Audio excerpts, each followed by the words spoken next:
Hi guys, it's Savannah and I am here on the floor in my closet because I waited until the end of the night to make a video and all of the natural light was out. So, here we are. I wanted to make a video today about being confident in speaking on camera because I've been asked about it a bit lately, and because I'm really excited that I'm at the point in my recording journey where people are starting to feel comfortable in the way I talk on camera and point out that they like my confidence, because I was not always at that point. A lot of my sentences still contain a lot of ums and filler words but I have been working consciously on improving. And I think that a lot of the issues that I faced when I first started recording myself speaking are a lot of the issues that everybody else faces. So just using a lot of filler words, not knowing what to say, not knowing how to keep yourself going, because a lot of the time when you're staring at the camera, it's intimidating because you don't see someone looking back, you don't see if somebody's following you, and so it's pretty hard to read how to keep going or if you should keep going because you're supposed to, but your brain is telling you that you're having a conversation, and in conversations you're supposed to read body language and there isn't any. So I'm excited to talk about confidence on camera. The number one tip that I can share with you is that you have to keep doing it. This challenge has been helping me a lot, even in the past week, just speaking to the camera, turning it on, and just saying whatever comes to my mind, or talking about a topic that's important to me. It has done a lot to teach me confidence, simply because your brain is not wired to speak to an inanimate object. We are social creatures, and our brain likes what's familiar, and what's familiar is talking to people that we know, to our dogs, to people that we know, or about topics that we know about and we're comfortable with. And while we're comfortable with the things we're speaking about, at least I am in the types of videos that I like to make, if we're talking to something that we can't read, I said this a second ago, but yes. So it's hard to talk to a camera because you're like, what do I say? Where do I look? What can I make body motions? Because nobody can see them, and I feel awkward. I used to feel awkward, and the more you do it, the more exposed you get to it, and it's just like anything else. The more you practice writing, the better a writer you're going to be. The more running you do, the faster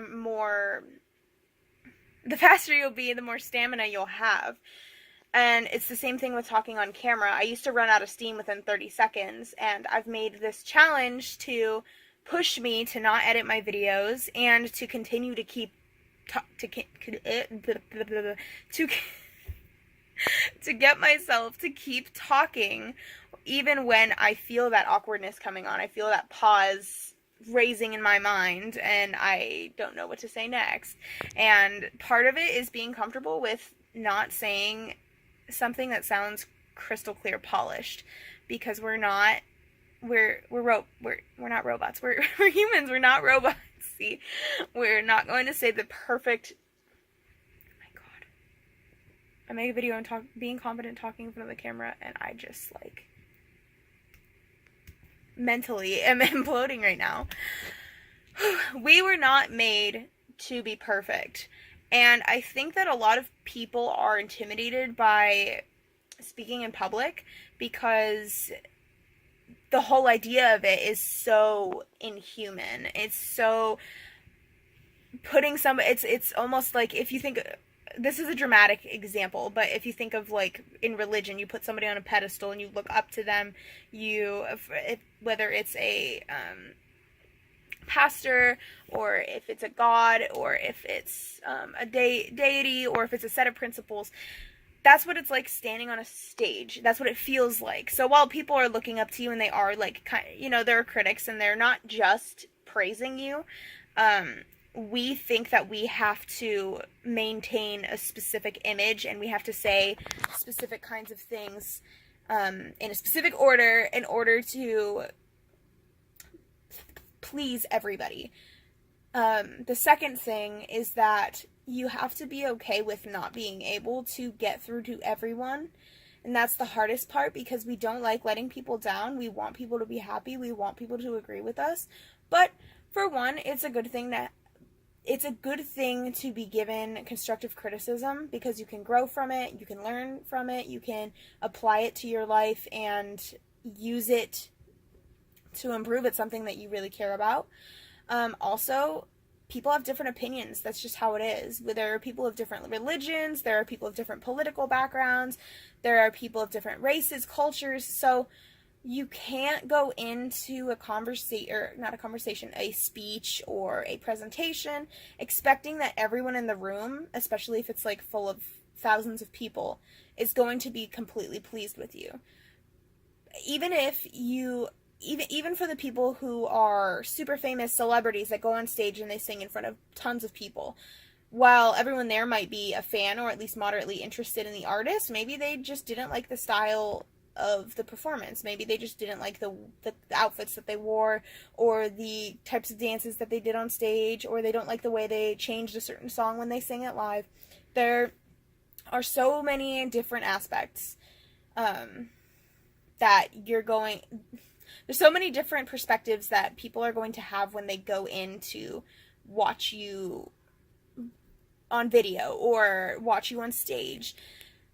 And it's important to remind yourself that you're human, it's okay, and you don't have to please everybody. Because the people who are following your message will come. They will. And they'll make themselves known, and they'll compliment, and they will ask your opinion, advice, and they will value your place. But there are going to be haters and just people who disagree with you. So it's also really important not to be afraid of that, because it is going to happen. And you can spend your whole life being afraid and your whole life avoiding doing something that you really want to do. And all that's going to do is make you feel really unaccomplished and really upset with yourself because you've missed out on something. I strongly encourage, while I make these videos and a lot of them don't get very many views, I'm still building myself, I'm still making a name for myself, and I'm still establishing my credibility on this platform. I still do it. I still come here, I show up every day to every other day to say what I gotta say and to put my face on here so people are familiar with me. And I recommend that you do that, because even if you put up 100 videos and you get 100 viewers, you're still building, you're still like forming the snowball momentum, and eventually all of those particles, all of those videos that you make are going to come together and they're going to create something meaningful. And that's when you're going to find your people. That's when somebody's going to discover you. Maybe somebody really important that's going to put you on blast and send everyone your way. Or even just nobody watches your videos until you get that one comment that says, I really, really appreciate you because this meant a lot to me, because this applies to my life, because this is something that I struggle with, or something that resonates with me that not many other people think and feel. You will feel so much more satisfied once you get that one compliment. It doesn't have to be a huge following of people. The whole point of speaking, telling your story, speaking your truth, is to connect with people who feel the same way as you, and to show people that they aren't the only ones that think that way and feel that way and go through the things that they do, because life can be lonely, and oftentimes people forget that we're not alone. And so that's the whole purpose of speaking in front of the camera. I went into kind of a tangent, but when you speak in front of the camera, just remember how important what you're saying is to you. Remember that you can't please everybody, because everybody's different, and you have to keep going. No matter what, persevere. If you need to be as extreme as I am and make a video every day, do it, because it'll be worth it. Somebody's knocking on my door. So I guess he came in at a good time, because I was wrapping up and just getting very emotional. Not emotional, excited. I'm excited. But yeah, so there is everything I have to offer in the way of tips for speaking in front of the camera. I hope you enjoyed, gained something from this video. Please let me know what you think. Let me know if any of these tips helped you. If you have any other concerns or things that maybe I didn't touch on that help you, or that this video didn't answer, please let me know. I would love to make another video and to connect with you guys on this subject or any other subject that you would like me to touch on. So, Thank you so much for watching, you guys. Let me know if you liked it or disliked it. Please tell me you liked it. I hope you did. Press subscribe if you want to get more videos like this, or if you want to just hang out with me. And leave me comments so that I know what you think and what you want in future videos. Have a wonderful day, night, afternoon, life, existence, and I will talk to you guys next time.